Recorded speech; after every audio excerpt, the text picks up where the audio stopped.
लोकानां ते लोकानां ये विद्याधर्मणायते। बोले महावीर स्वामी भगवान की, आचार्य कमंडलाचार्य महामंडल जी की, बिनवाणी माता की। अभी तक आचार्य भगवान ने बताया कि सम्यक दर्शन क्या होता है, कैसे 25 दोषों से रहित 8 अंग से सहित जो सम्यक दर्शन की परिभाषा उन्होंने अभी तक हमें समझाई। लेकिन अब ये कह रहे हैं कि ये सम्यक से प्रकट होगा कैसे। तो सम्यक की उत्पत्ति के बारे में यहाँ बता रहे हैं कि सम्यक दर्शन चारों ही गतियों में अनादि मिथ्या दृष्टि व सादी मिथ्या दृष्टि के उत्पन्न होता है, परंतु संगी के ही उत्पन्न होता है। कि चारों गतियों में सम्यक दर्शन सम्यक को उत्पन्न होने की शक्ति है, लेकिन होगा वो संगी के। संगी यानी जिसके मन है उनके, असंगी के नहीं। पर्याप्तक के ही उत्पन्न होगा, जो पर्याप्तक होगा पंचेंद्रिय संगी होगा उसके ही उत्पन्न होगा। जो एक इंद्रिय से 4 इंद्रिय आदि जीव होते हैं और असंगी पंचेंद्रिय होते हैं उनके सम्यक दर्शन उत्पन्न नहीं होगा। अपर्याप्तक के नहीं, मंद कथाई के ही उत्पन्न होगा, तीव्र कथाई के नहीं। तो जिनकी कथाएँ मंद रहती है उनके उत्पन्न होने की संभावना है। भव्य के ही उत्पन्न होगा, अभव्य के नहीं। जो भव्य है मोक्ष जाने में समर्थ है उसके ही सम्यक दर्शन उत्पन्न होगा, प्राप्त होगा। गुण दोषों का विचार सहित साकार उपयोग जो ज्ञानोपयोगी उसके ही उत्पन्न होता है, दर्शनापयोगी के नहीं।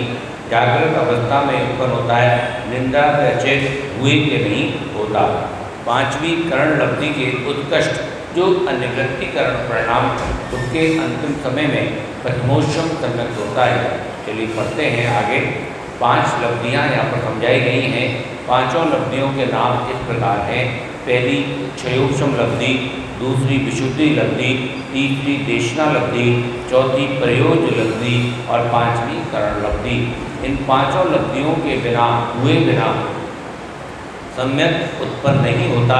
इसमें से 4 लब्धियाँ तो किसी भी संसारी भव्य और अभव्य को भी हो जाती हैं, परंतु करण लब्धि तो जिसे सम्यक तथा चरित्र आवश्यक प्राप्त होता है उसी को होती है। क्षयोक्षम लब्धि क्या कह रहे हैं कि क्षयोक्षम लब्धि के विषय में आगम में ऐसा कहा कि जिस काल में ऐसा योग आ मिले जब 8 कर्मों में से ज्ञानावरण आदि कर्मों की समस्त अप्रशस्त प्रकृतियों की अनुभाग शक्ति प्रति समय अनंत गुणी घटती हुई आगे क्रम से उदय में आने लगे, उस काल में क्षयोक्षम लब्धि हुई कही गई है। उत्कृष्ट अनुभाग के अनंतवें भाग के बराबर जो देशघाती स्पर्धक उसका उदय होते हुए भी उत्कृष्ट अनुभाग का अनंत बहुभाग के बराबर जो सर्वघाती स्पर्धक उसके उदय का अभाव उसे ही क्षय कहते हैं। और जो सर्वघाती स्पर्धक उदय अवस्था को प्राप्त तो नहीं हुए उन परंतु जिनकी सत्ता विद्यमान है उसे कहा उपशम। ऐसे संयोग की प्राप्ति जिस समय होती है उसे क्षयोक्षम लब्धि जानना चाहिए। विशुद्धि लब्धि पहले से जो क्षयोक्षम लब्धि हुई है उसके प्रभाव से उत्पन्न होने वाले जीव को साता वेदनी आदि शुभ प्रकृतियों के बंध को कारण धर्म अनुराग रूप शुभ भावों की प्राप्ति होना वो विशुद्धि लब्धि है। ये ठीक ही है, क्योंकि जब अशुभ कर्मों का रस देना कम हो जाता है तब जीव के संकलित परिणाम भी घटकर थोड़े रह जाते हैं। उस अवस्था में विशुद्ध परिणामों की वृद्धि होना उचित ही है। इस प्रकार दूसरी विशुद्धि लब्धि कहा गया। यानी जो क्षयोक्षम लब्धि है उसमें तो कर्मों का क्षय हो रहा है पहले तो, और विशुद्धि लब्धियों में क्या हो रहा है जो अशुभ कर्म है उनका ज़्यादा क्षय हो रहा है, तो उनकी विशुद्धि आती जा रही है। तीसरी देशना लब्धि। देशना लब्धि का स्वरूप इस प्रकार जानना कि 6 द्रव्यों तथा 9 पदार्थ का उपदेश देने वाले आचार्य का आदि का मिलना, उनके उपदेश की प्राप्ति होना तथा उपदेशित पदार्थों को स्वरूप में धारणा में ले लेना वो देशना लब्धि है। नरक आदि में जहाँ पर उपदेश देने वाले नहीं है वहाँ पर पूर्व जन्म में जो तत्वों का अर्थ में धारण किया था उसके संस्कार के बल से सम्यक दर्शन हो जाता है। देशना लब्धि कभी सुनी गई किसी भव में सुनी गई, वो देशना लब्धि के कारण उसको सम्यक दर्शन आने की संभावना होती है। तो बिना देशना लब्धि के कभी भी उपदेश के बिना देशना लब्धि के बिना कभी भी सम्यक दर्शन होगा नहीं। कहीं ना कहीं किसी ना किसी भव में उसने देशना जरूर प्राप्त की होगी। प्रयोज्य लब्धि।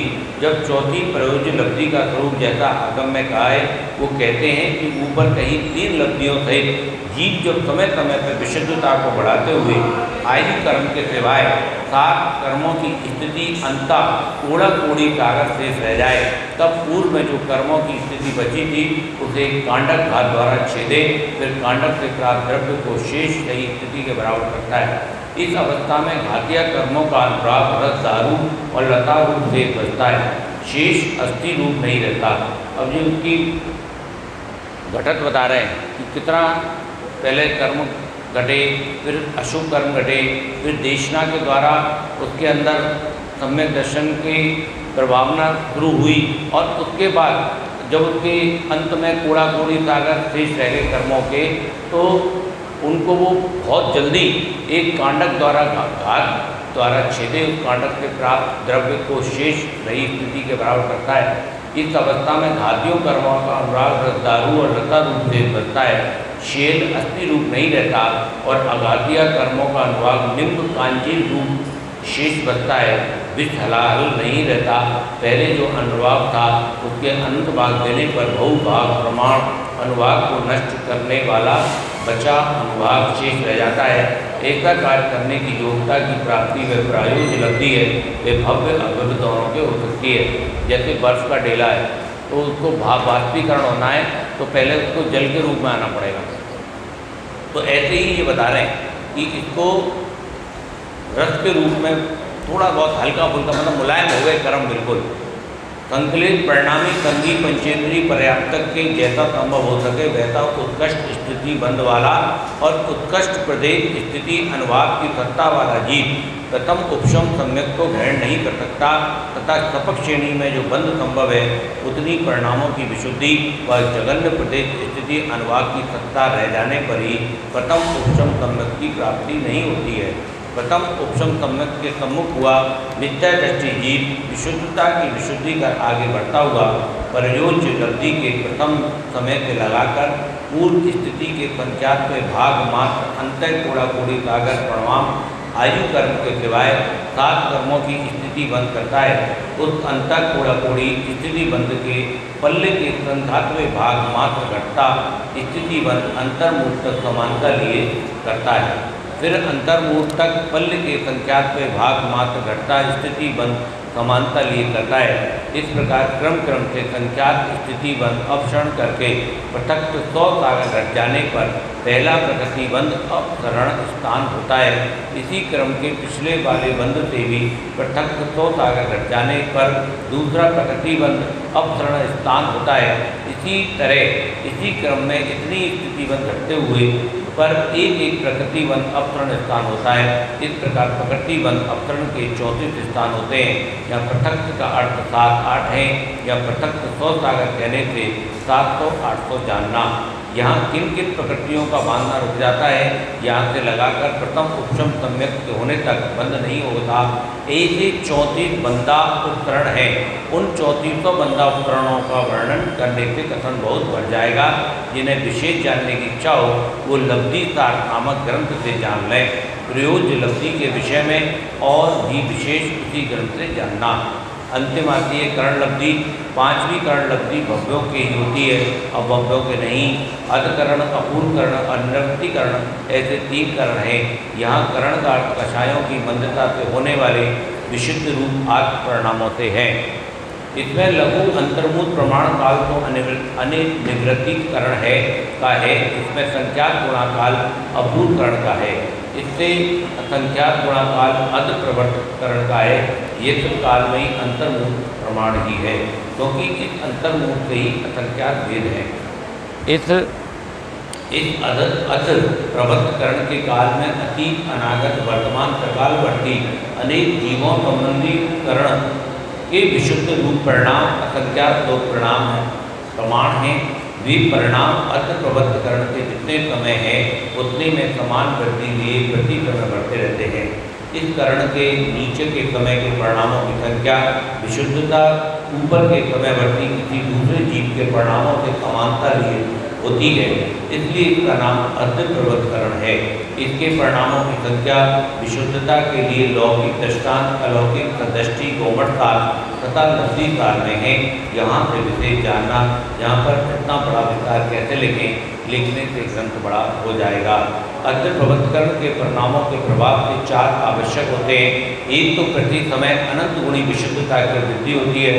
दूसरा स्थितिबंध अपसरण होता है। पहले जितनी स्थिति लिए कर्मों का स्थितिबंध होता है उससे घटता घटता स्थितिबंध करता है। तीसरा ताता वेद नियम से लगाकर प्रशस्त कर्म प्रकृतियों का प्रति समय अनंत गुणा बढ़ता हुआ गुड़, खांड, शर्करा, अमृत के समान चार प्रकार का अनुभाग बंद होता है। और चौथा असाधा वेदनी आदि अप्रशस्त कर्म प्रकृतियों का प्रति समय अनंत गुणा होता हुआ निम्ब अंजीर के समान दो भागों का अनुभाग बंद होता है, विष हलाहल रूप नहीं होता। इस प्रकार अर्ध प्रवर्तकरण के परिणामों से चार आवश्यक होते हैं। अर्ध प्रवर्तकरण का काल अंतर्मुख बीत जाने पर अपूर्वकरण होता है। अर्ध प्रवर्तकरण के परिणामों से अपूर्वकरण के परिणाम असंख्यात दो गुणे हैं, तो वे अनेक जीवों की अपेक्षा कहे। एक जीव की अपेक्षा एक समय में एक ही परिणाम होता है। एक जीव की अपेक्षा तो जितने समय अपूर्वकरण के अंतर्मुख के काल के हैं उतने परिणाम हैं।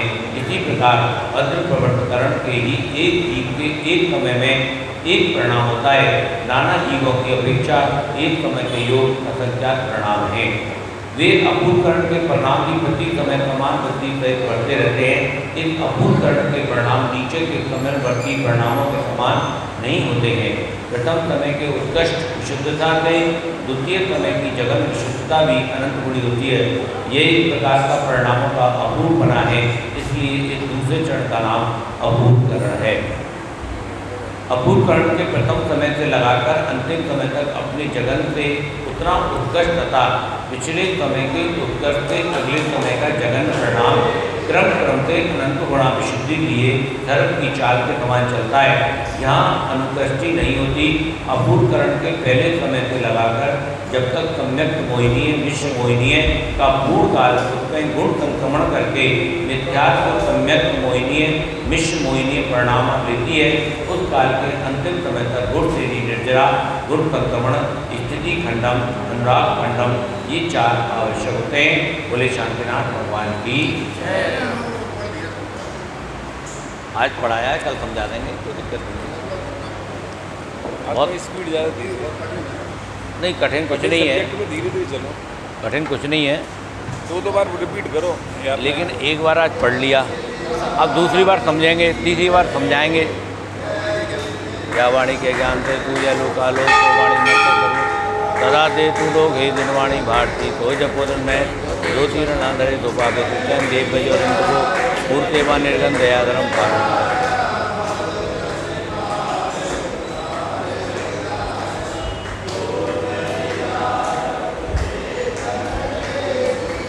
इस टॉपिक पे लब्धि सार नाम का ग्रंथ लिखा हुआ है।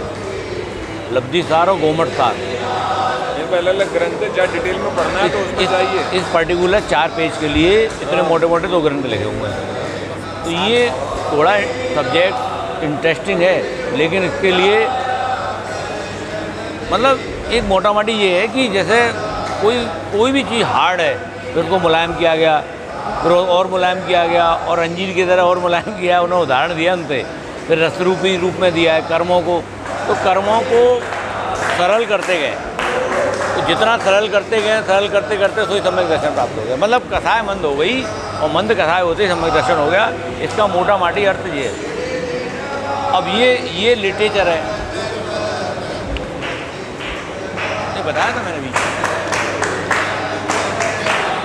ऐसा है ना, एक बार पढ़ लिया मैंने। अब इसको नहीं, इनकी एक्स्ट्रा क्लास लगती है, इसका 9,999 है, तो वहाँ पे ऑनलाइन पे कर दो आप। वो QR कोड शीशे का QR कोड दे देंगे, शीशे बेदी वाले शीशे खुलवाऊंगे। सफाई चलाते नहीं है, ये रजिस्टर्ड नहीं है ना, इसलिए चलाते नहीं है। कौन मैं कह रहा हूँ कि एक्स्ट्रा क्लास चलती है, तो 9,999 पेड साइट है, वो आप उसमें चैनल वो प्रसार नहीं करते हैं। ये जो पेमेंट आता है उनको देते हैं क्लास, उससे वो लोग जुड़े हुए हैं। ये समझ समझना है ना, तो ब्रह्म सागर बहुत अच्छा समझा रहे हैं। हाँ तो क्या वो समझा ज्ञान वाली बात।